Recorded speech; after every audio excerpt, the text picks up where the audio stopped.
Helldivers 2 might have one of the most passionate fan bases I've ever seen in gaming. People truly feel when they play this game. Even during the initial launch of the game, people fell for the ironic space fascist angle. It's rare to have people on mic and role-playing in general. It's even rare to have that be in a shooter. It hasn't been all sunshine and napalm, though. The same passion that made the community band together against Sony's meddling in the early life of Helldivers 2 has led to a very toxic feeling towards the game and towards its developers. But that is a small, if loud, blemish on what is an incredibly unique game, the designers of which have a pedigree and have a vision that is sorely lacking in many live service games. The history and talent that the developers at Arrowhead bring to the table puts Helldivers in a genre of its own, with a house style that's as strong as some of the industry greats like From Software.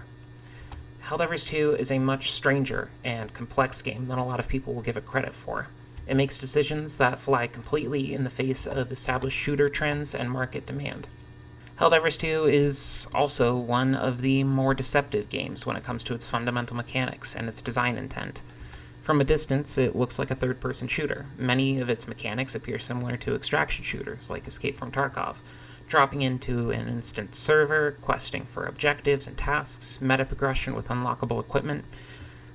This perception, however, misses the point entirely of what Helldivers 2 is. Helldivers 2 is not a milsim. It is not an extraction shooter. It is not a PvE co-op third-person shooter, or even a horde shooter. All of these labels come with expectations. Trying to fit Helldivers 2 into those expectations and trying to square the circle with the other games that share those genre lineages will leave you coming up empty.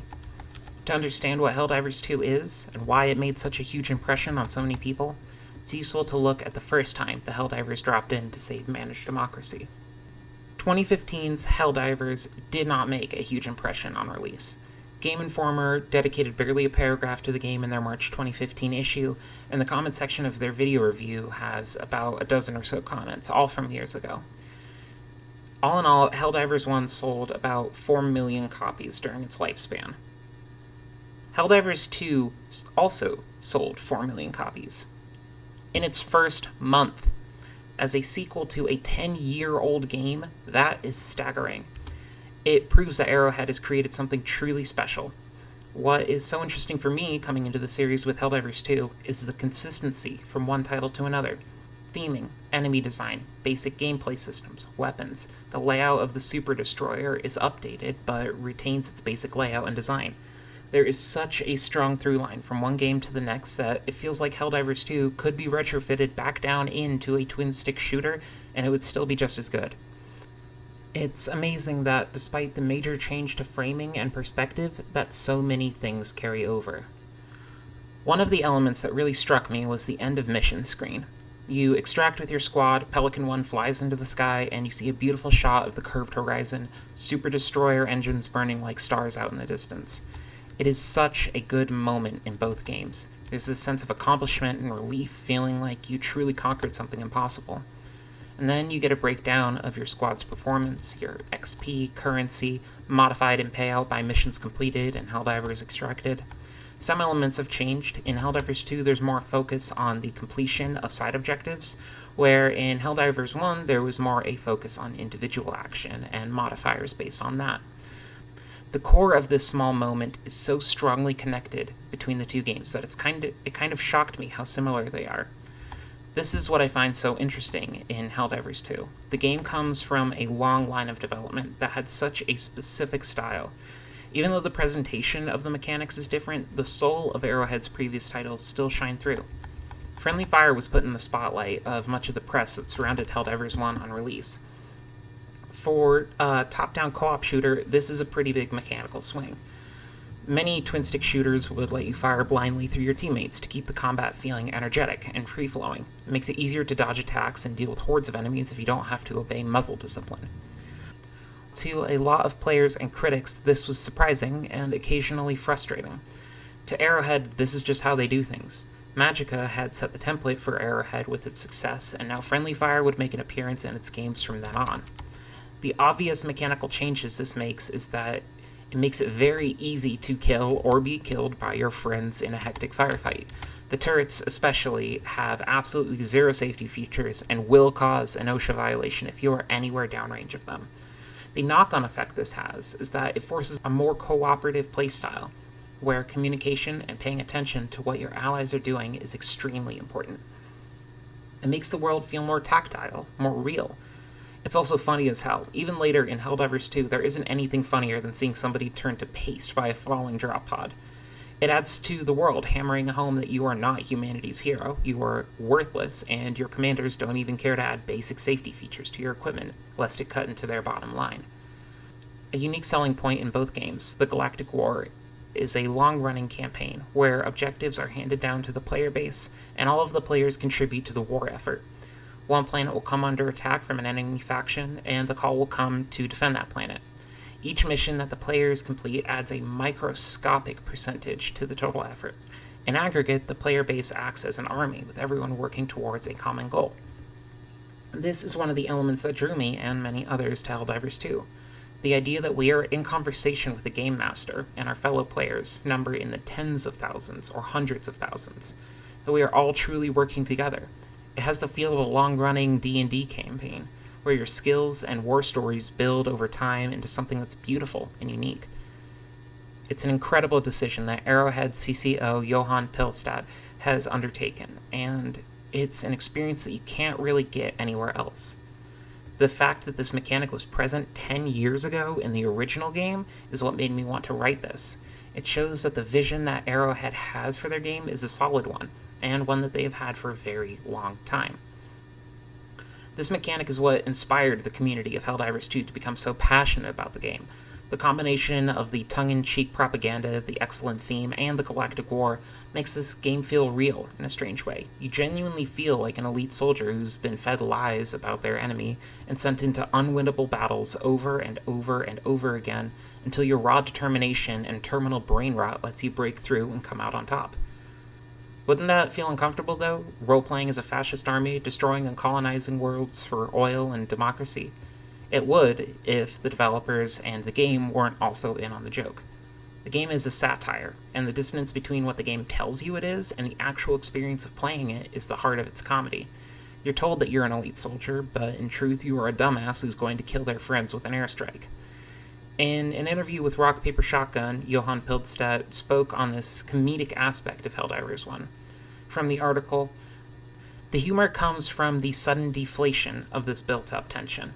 Whilst on paper, Helldivers is a game that seems unbalanced in favor of the player, the introduction of a couple stress-inducing mechanics and the need to coordinate a little means everything can break down at a moment's notice.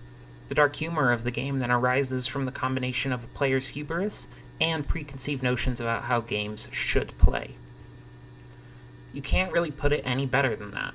There is something extremely funny about having your badass Space Marine take 3 steps into the battle and get completely dunked on.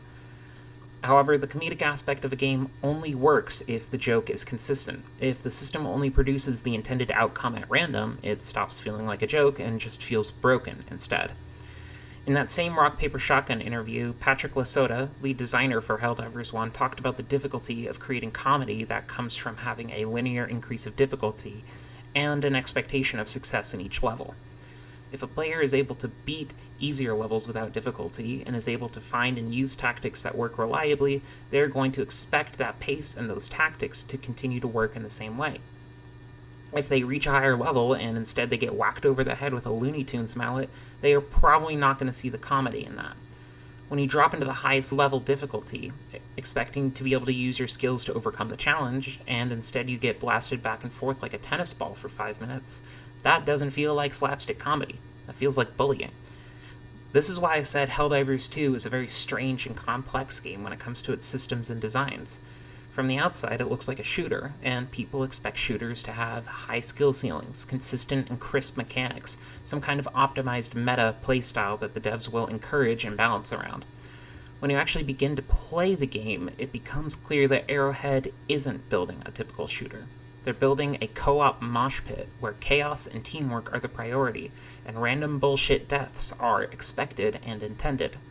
The reason that so many people have had their expectations toward this game so dramatically undermined is because Helldivers 2 is continuing in the design expectations of Helldivers 1. and when that vision is moved over into a new form of gaming, it's bound to trip some people up. There is a common sentiment in some parts of the Helldivers community that the game is in some way unbalanced or broken.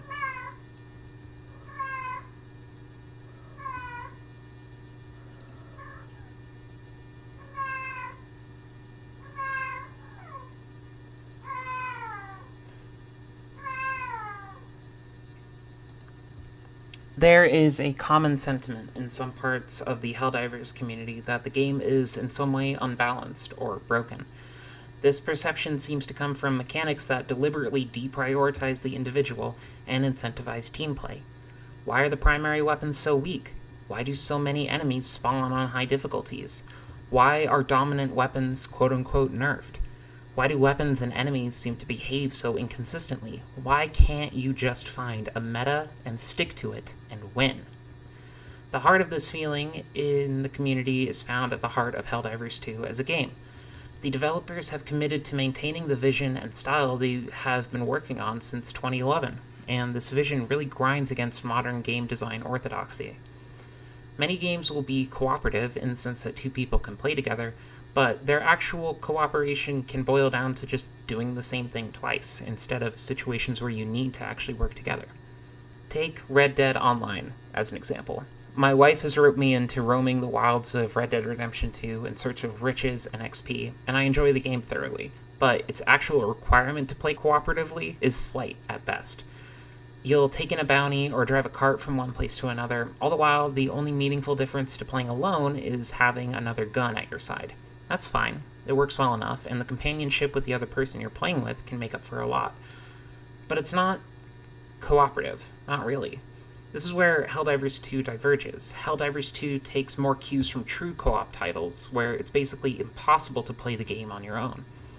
You can see this in the basic systems of Helldivers 2, the balance of the weapons, with the primary slot being only really effective against the chaff or well-placed shot to weak points.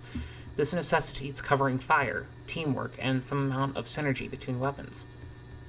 Support weapons like the machine guns, the recoilless rifle, the beloved autocannon, and the infamous flamethrower all were designed with specific tasks in mind, and have corresponding drawbacks. The goal of this is to make you think about what you're bringing into the fight and why. How will a turret fit into a mission where you have to run and gun to defeat enemy objectives quickly? If your teammates have autocannons and eagle airstrikes, where are the gaps in your armor that you can fill? This, admittedly, is not a perfect system, and dominant tactics will win out in most situations. Critically, though, there is enough flexibility that any problem the game presents you can solve in basically any way that you choose, and the pressure to solve it all by yourself is lightened by your fellow Helldivers backing you up. This all flies in the face of what many shooters are geared towards providing the player. Most shooters, especially PvP-centered ones, will create a sense of friction by having challenges to your success that you are tuned towards cutting down with ease. You are meant to feel powerful and strong, and the deterrent to playing the game wrong is being made to feel weak and dominated. Through this frame, game designers will create a straightforward system that does not provide mechanical friction. The purpose being to give the players a chance to flex their skill without the game getting in the way of their desire to make their power manifest. This is useful for competitive games, where the prize pools can range into the hundreds of thousands, and often the player base is unofficially given some amount of creative oversight over the game. If a weapon is underperforming, or a tactic has been discovered that radically alters the community's preferred playstyle, the developers will come in and make changes to the game, to rebalance the system back to where the community enjoyed it at. Developers are often very eager to keep their player base happy and ensure a steady income from tournaments, microtransactions, and free marketing from content creators. Helldivers 2, being a co-op game, has difficult systems, chaotic battles, and balances comedic failure with unlikely success, and does not care about any of that. The game is PvE, so there's no metagame of staying one step ahead of the human competition. There is no competitive scene, no real reason to min-max or power level your way through the content. The game is perfectly content to let you play it at your own pace and to just have fun. No rush to make it to super Helldive difficulty if you enjoy medium. Helldivers 2 represents a game design philosophy that sees games primarily as a way to learn something new and to have fun with your friends while doing it. What makes a game with that philosophy compelling is mechanics that provide friction and require learning a new skill to overcome that friction in order to reach your goal. And there's no better example of that than the stratagem mechanic. In reviews for Helldivers 1, the stratagem mechanic specifically was called out as being fiddly and annoying by some critics. The mechanic lets you call in support weaponry and artillery barrages or to activate objectives by inputting fighting game-style combos of directional inputs. This puts a very acute pressure on you in the heat of battle to do something that requires intense focus and precision while you're also dodging 400 rockets being fired at you. This basically means if you're struggling to complete an objective or you need a rocket launcher right the fuck now, you must first type out a unique code to call it in. And if you fail even one input, you have to start all over again. Why would Arrowhead do this? Wouldn't having a menu that you can select stratagems from be much more convenient and straightforward? Yes. And Helldivers would have been a lesser game for it. This mechanic was inexplicable in Helldivers 2015 and is absolutely peerless in Helldivers 2. And it's one of the central pillars that have made these games so enduring and popular. I have never seen a shooter require anything like this level of interaction before, and the experience of playing Helldivers 2 is honestly made by this mechanic. The support weapon and resupply codes are always the same, and the objective codes are always random. This means you can develop a skill for inputting codes for reinforcements and for airstrikes, but the objectives will always throw you a curveball. The purpose here is to create friction where there would otherwise not be any, and then lets you sand down that friction with experience. It makes you actually engage with the world as it is for the character you're playing and puts you into their perspective. It turns power-ups into something that feels tactile and tangible, and like it's something you're actually doing and engaging with rather than just a button you pressed. There is something incredibly satisfying about getting progressively better at calling in your stratagems. For me, I've got to a point where I can call in a reinforcement without even thinking about it or stopping for more than half a second. WSDAW, throw. Orbital airburst, DDD, throw. The infamous 500 kilogram, WDSSS, throw. The codes have become iconic in and of themselves, and great care seems to have been taken to make the codes meaningful to the weapon that they call in. The walking orbital barrage calls in a linear salvo of artillery that slowly moves forward, so the stratagem makes you mimic the pace of the artillery. Move over, launch. Move over, launch. Another way this same mechanic is used to further create friction is in mission objectives. The principle is still the same. You have to input a code to unlock a terminal that will let you interface with the objective. This has a couple purposes. First, like with the stratagems, it forces you to slow down and focus amidst a massive battle, putting pressure on you to get the terminal working as quickly as possible, and likewise putting pressure on your fellow divers to protect you from the enemy. It's doing the same thing as the save game mechanic from Alien Isolation 2. While in mortal danger of getting torn apart, you have to use a slow and clumsy piece of technology to save yourself.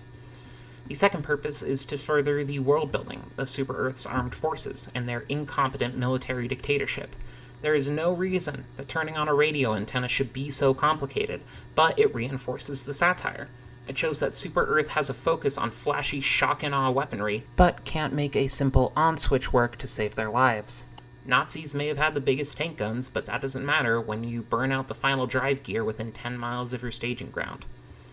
Super Earth is not the all-powerful and perfect utopia it pretends to be. It's a greedy dystopia where all of the technology has clearly been outsourced to the lowest bidder, and you're the poor son of a bitch who has to rely on it, and you're the one paying the price. Now, I guess, is a good time as any to address the big, burning bile titan in the room, the flamethrower nerf. The flamethrower is a support weapon that has been at the center of much bitching, moaning, doomsday prophecies, and Reddit arguments, but why? At the core of it, there was a broken mechanic, an unfortunately timed but well-deserved break, and a community that had its expectations subverted for the last time. So, the engine that Helldivers 2 runs on is a very old and very weird engine called Autodesk Stingray, formerly BitSquid before its acquisition by Autodesk. This engine not only powers Helldivers 2, but also Warhammer 40k Darktide, a horde shooter that revived the Left 4 Dead gameplay concept. Strangely though, Autodesk Stingray also has powered every single Arrowhead Studios game that's been released since 2013, including Helldivers 1. The fact that a game engine this old can run this amount of chaos and create the same kind of co-op experience in two completely different modes of interaction speaks to the creativity of Arrowhead and the flexibility of this engine. They've turned an old Soviet tractor into a fighter jet, and somehow it works. Also, keep in mind that Autodesk Stingray has not been supported in any official capacity since 2018. This is relevant because the engine is the cause of the literally broken flame mechanics that led to the quote-unquote nerf to the flamethrower. Remember a while back when Berserkers and Hulk's flamethrowers would just insta-kill you, or how you could just get barely clipped by a Bile Titan spray and lose like 80% of your health? This was the same unintended behavior that the flamethrower was exhibiting. I mentioned Darktide because that game actually had this exact same problem, where fire would rip through player armor in a couple of seconds. I'm not a computer scientist. I work with chainsaws and I like to think about video games. I have no idea how they fix this behavior or what is actually happening under the hood. But it's part of the game balance that while you have overpowered weapons, you need to be at a disadvantage sometime to keep the tone and comedy working as intended. So it's only right that the flamethrower was fixed in the same way as the enemy weapons. Before this fix, the flamethrower could tear apart a charger in moments. You could kill 2 chargers with a single tank of fuel.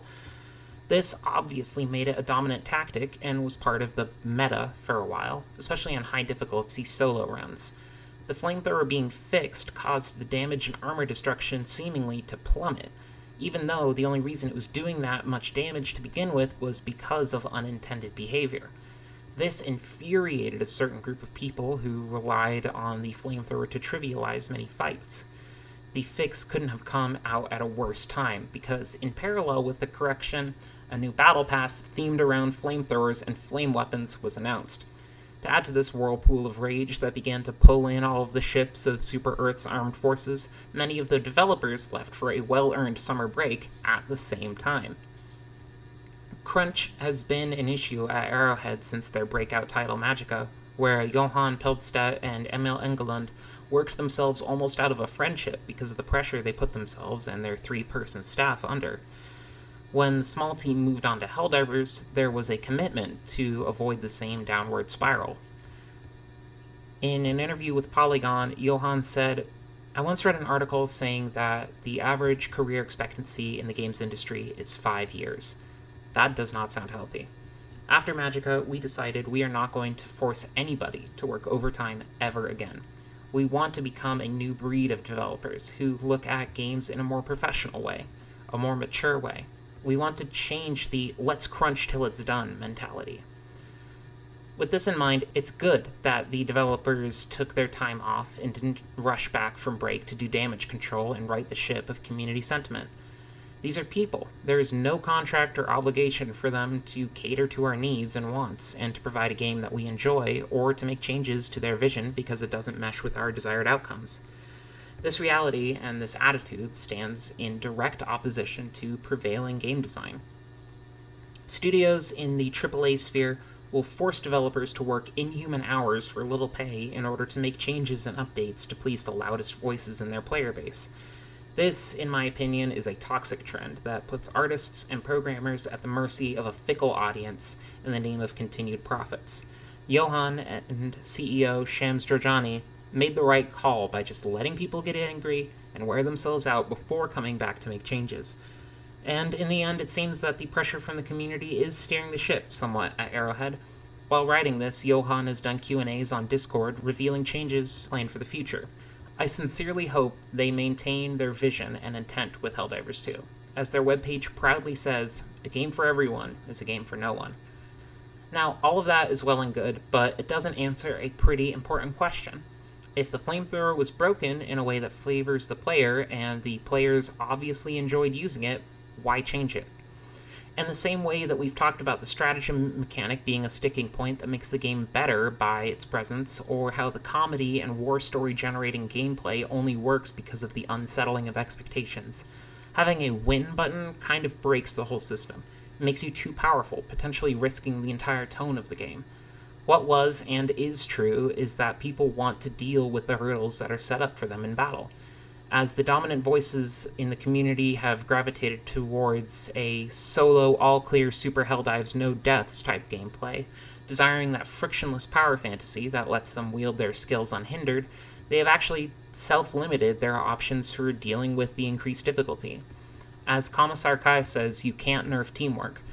Accepting the game for what it is opens up so many new styles of gameplay that are entirely impractical for soloing.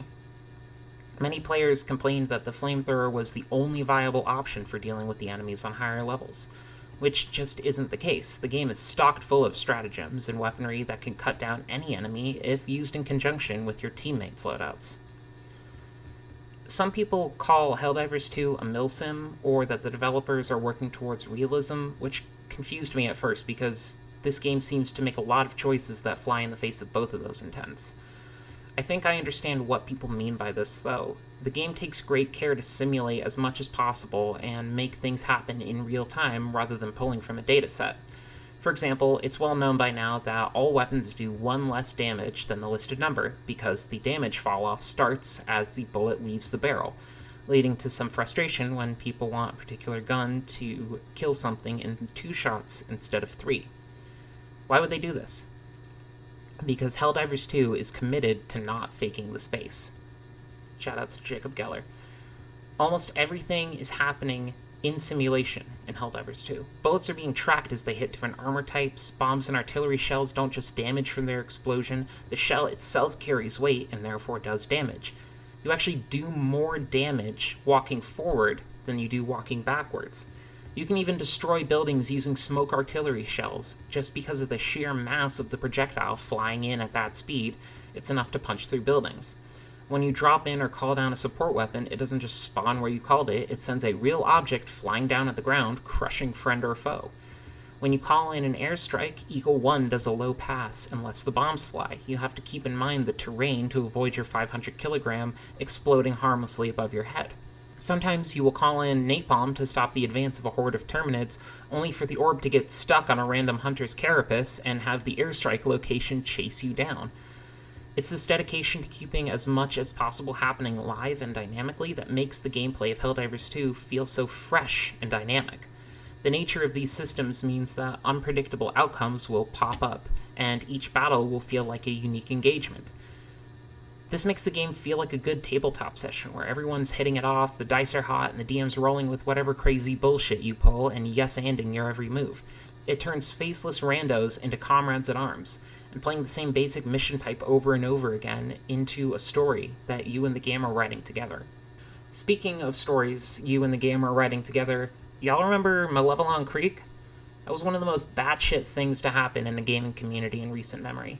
Even if you joined late, like I did, you will almost certainly have heard of the Creek. At the Creek, countless divers gave their lives to fight and resecure the same planet time and time again, desperately trying to hold on to this outpost against the bots.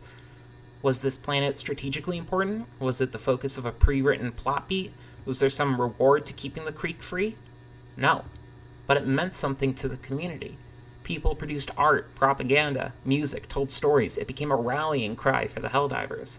The terrain, the intense fighting, the choking fog, the desperate struggle again and again to free this planet, the reports of super-Earth armed forces prisoners being mutilated and tortured by the bot menace. Over 25 million Helldivers died on Malevelon Creek, and at one point nearly 230,000 players were concurrently fighting for liberation of the Creek. Once the smoke settled and the red eyes of the bots finally went dark, the planet was free and would never fall into automaton hands again. In recognition of the victory, capes were issued to the veterans of Malevelon Creek to commemorate their sacrifice. You can still see the fallen hero's vengeance flying proudly on the battle-hardened Helldivers that fought there. All of this from a planet that had no intended value when the game was launched.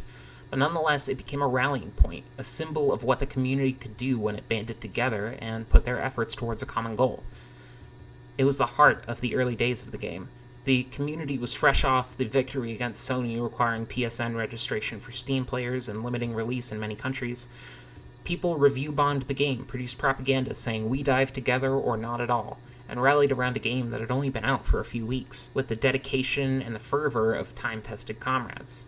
This atmosphere, this kind of interaction between the players and the developers, where we saw each other eye to eye and all relished in the enjoyment of something special and new, is why the game matters to so many people. It's why people became so incensed at the changes to the flamethrower and to other tactics. The fear of losing what made this game feel so important, the feeling of ownership over something that changed you, and the love for the genuine bonds that this game has fostered. I met this German guy while playing with my wife late at night, and we had such a blast with him. Talking over mic, just enjoying each other's company, making him laugh by doing stupid shit. I will never meet this guy in real life, but I will play anytime he invites me. That is what makes this game valuable at the end of the day, and every aspect of design is clearly focused towards that end. The emphasis on co-op brings you closer together with your teammates. Each small point of challenge and friction, like the stratagems, the armor not faking the space, the consistent communication between the players and the developers with the ever-changing galactic war, these have all come together to create one of the best game experiences of all time. We are lucky to live in a world and a time where something like this can exist. This is a car that learned how to fly. It is an unlikely, strange little game from the Baltic coast that flies in opposition to all prevailing winds of game design. It's a shooter where your primary weapon is the least important piece of your inventory.